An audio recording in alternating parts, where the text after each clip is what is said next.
What expensive purchase have you made that at the end paid for itself? New windows on a house. Replace the old single-pane metal-framed windows. It was like a waterfall of cold air coming off of them, and the noise from the street was obnoxious. Heating bill was cut in half. Quality cold weather gear. Not only does it work better and look better, I've had a couple jackets for over 5 years now that see heavy use. Meanwhile, I have a couple friends that basically buy and throw away cheap gear every season. Works like shit, looks like shit, ends up in a landfill, costs more in the long run. Lose, lose, lose, lose. I have a bike, not even an expensive one, just a regular bike that I use to go to work every day. It's an half-hour ride. I no longer use public transportation or a car, so I save money on gas or metro tickets. Cycling an hour a day is enough to keep in okay shape, so I don't need to go to the gym.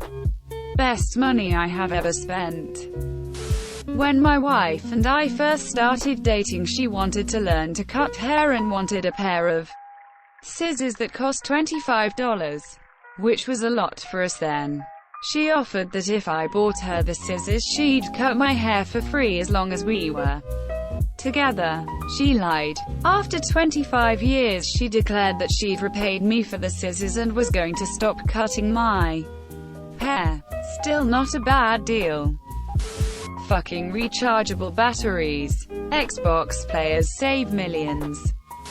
Laser printers are expensive up front, but they will save you lots of money by no longer needing cartilages. Also is less wasteful because of it. Electric hair clippers. $50. Haven't paid for a haircut in 7 years. My boots. I was going through a pair of $120 boots every 6 months or so. I finally broke down and bought a pair of $400 boots from a local store. Not only do they clean and oil them monthly, for free, they also re-stitch and re-sole them as needed. When they eventually do wear out to the point of no repair, I will be buying the same exact boots from them again. Edit to add, they are Red Wing Logomax soft toe. My wife and I just bought a house. The guy we bought the place from suggests that the house itself is somewhat expensive to heat and keep warm. So the first thing I looked at was the attic.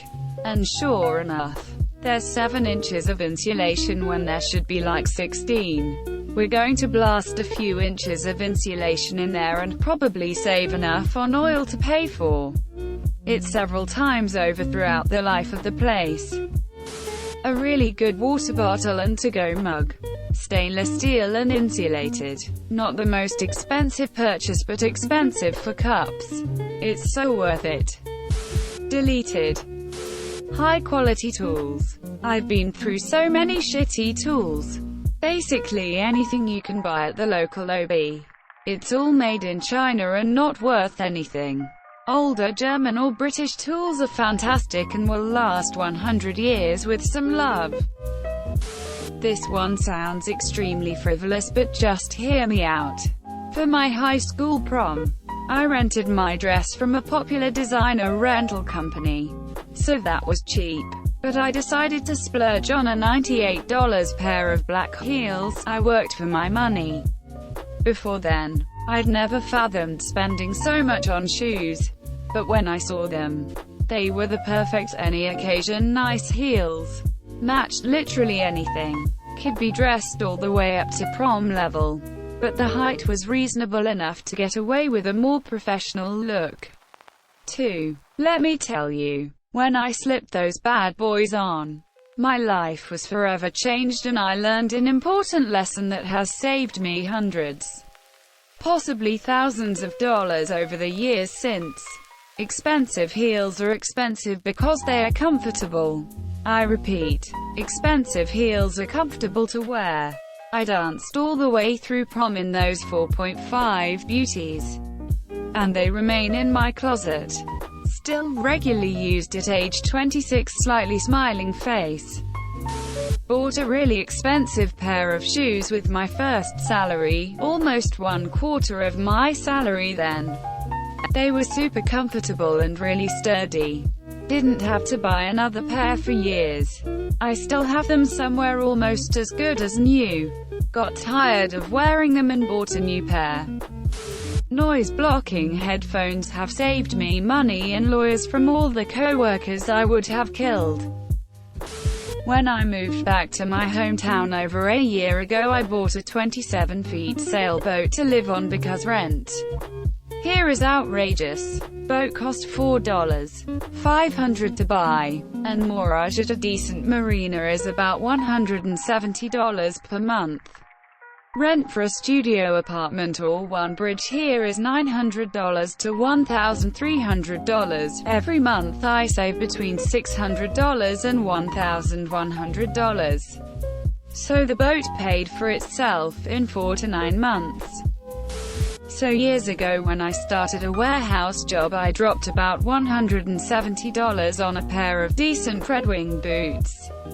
Everyone I worked with said it was ridiculous, but they would go through a pair of cheap boots a month. I still have my original pair, but I need to retire them. I don't make a lot of expensive purchases, mostly because I live with my parents and don't have much money of my own. I get 99% of my expensive clothes, music equipment, and electronics as gifts. But purchases that generally end up being worth more than I pay for them are succulents. They're lovely little houseplants that don't need a lot of consistent attention. Perfect for someone like me, who has depression and ADHD and has trouble getting out of bed and remembering to do things. And, what's more, they're super easy to propagate. Make more of them. Detached leaves start sprouting new baby plants if you just leave them be. And cut stems will very easily grow new roots if you let them scab over and stick them in some water. Basically, by buying one succulent, you can have essentially as many of that kind of succulent as you want.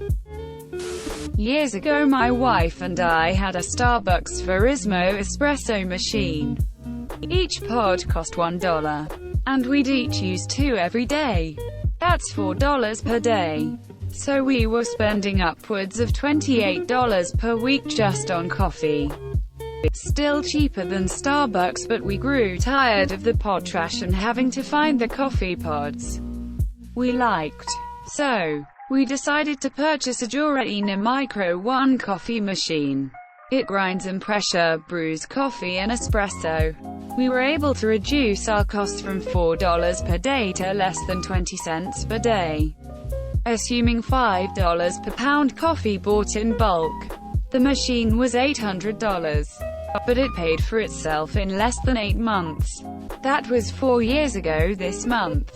We've saved over $5 in that time. Plus no more pod trash. And we get to choose whatever coffee beans we want, rather than being limited to what was in pods. Bidet, not super expensive, but saves on toilet paper. I've used it for about a year and I love it. Kenmore washer and dryer purchased new from Sears in 1998. They are still going strong and I guarantee when they do kick the bucket, the new washer and dryer you'll have to get from Lowe's will be lucky to last 10 years. Hydraulic floss has helped me keep my teeth so much cleaner, saving so much on dental. Climbing rope can be pretty expensive on a dirtbag budget, but it is significantly less expensive than a hospital stay or a funeral.